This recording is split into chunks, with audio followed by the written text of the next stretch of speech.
The game of the weekend, there's really no doubt about it. Second part of Super Sunday, Manchester United versus Arsenal. Mikel Arteta, Ruben Amorim have both been speaking to the media in the last hour or so. Our reporters Dan Khan and Gary Cottrell were there asking the questions. Gary, sit tight. We'll be speaking to you in just a moment.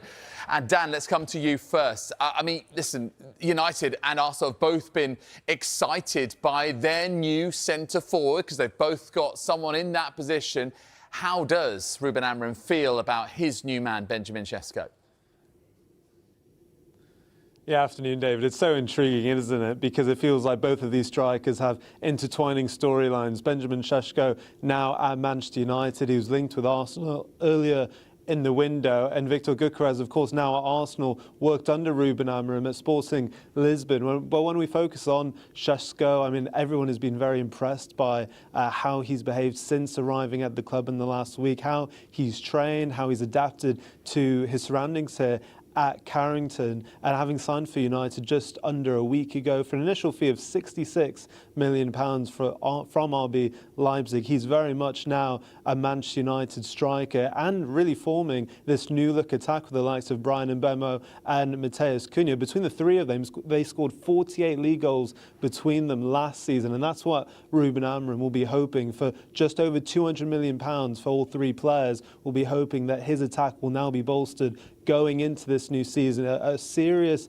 lack of goals was an issue last season, but with this new creativity and firepower, Manchester United will be hoping that this season will look much different to the 15th place they finished last year. But for Sesko himself, the question is, well, is he fit enough and is he able to start on Sunday? This is what Ruben Amorim had to say. I'm really happy. I think he has a great potential in everything he does. He can play different type of footballs. He's going to feel that Premier League is really aggressive. He's going to learn, but he has a great potential, and I can see Ben be a striker for Manchester United for a long of years. That's why we pay so much money to have a striker that will have his history in our club. We didn't have a lot of time, but he's ready. First of all, physically he's ready. That is a big component in our league. Then he's really smart. Every detail that he asks is a guy that is always thinking. He spent all afternoon here working on his fitness, so he's ready to play. We'll see if he's going to start. Yeah, positive vibes there overall from Ruben Amorim on BenjaminSesko, who, of course, Arsenal had been in for a little earlier on in the window, Gary, but instead they ended up going for Victor Gyökeres. So what do you think we can really expect from him?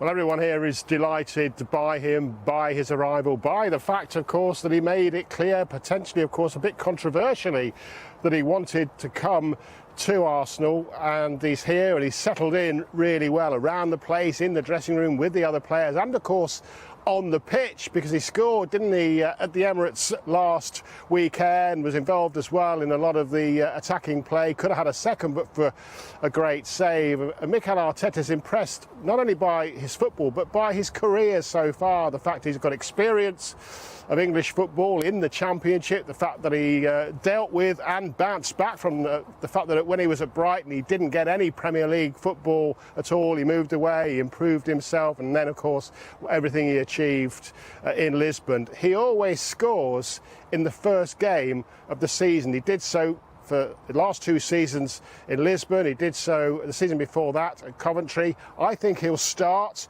on Sunday ahead of Kai Havertz. I think the team that played at the weekend will be the team that starts on Sunday. And of course, as you say, it could have been a very different story, couldn't it? It could have been Gyökeres starting for Manchester United, reuniting with his old boss, and it could have been Sesko starting for Arsenal. But no, it's turned out this way around. Mikel Arteta, I asked him about whether he was happy with the way that decision went. He didn't want to talk about Sesko, just wanted to talk about his own man.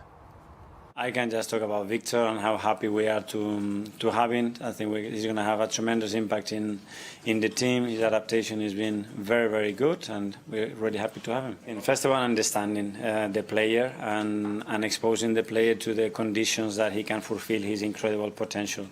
And then that's going to be the key. And the good thing is that there have been many players, many strikers. They have come from different leagues. They have come to the Premier League and be successful. And it's for us creating the right context for Victor to do what he does the best, which is to score goals. He's getting better and better every day. He's normally a really fit player. It's true that he hasn't trained so much with us. He has those 2 moments in games when he's participated, and the feeling was very good. So let's see what we do on Sunday. OK, so both of these managers have a new sort of leading forward, if you like, to get excited about. But Dan, of course, as far as Manchester United are concerned, that comes in a wider context of the whole front line being strengthened with Matheus Cunha and Bryan Mbeumo also arriving at Old Trafford before Benjamin.Sesko. But what about elsewhere in the team? Any more potential strengthening to come?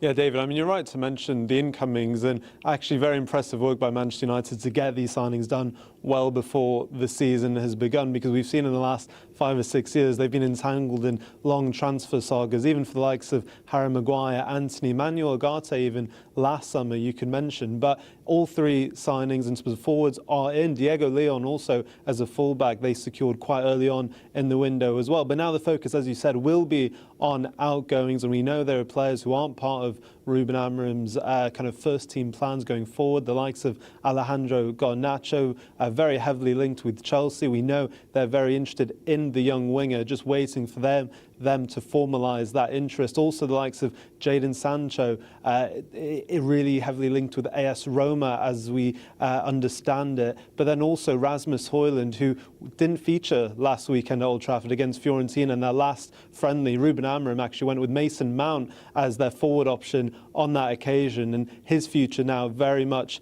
in doubt. And when he was asked about this, I think Ruben Amorim was very keen on focusing on the players already at the club. But there's also question marks around the midfield as well. With Mbeumo and Cunha now at the club, Bruno Fernandes is expected to play slightly deeper. Then the question is who plays next to him, and that has really arisen, all of these links with Carlos Baleba, who Manchester United are interested in, but will they be able to do that this window or perhaps in the future? One midfielder to tell you about, David, in just the last 15 minutes who has left the club on loan is the young Toby Collier. He's joined West Brom on a season-long loan from the club. So that leaves that midfield area a bit lighter. But when it comes to Højlund and the midfield options, Ruben Amorim kept his cards pretty close to his chest.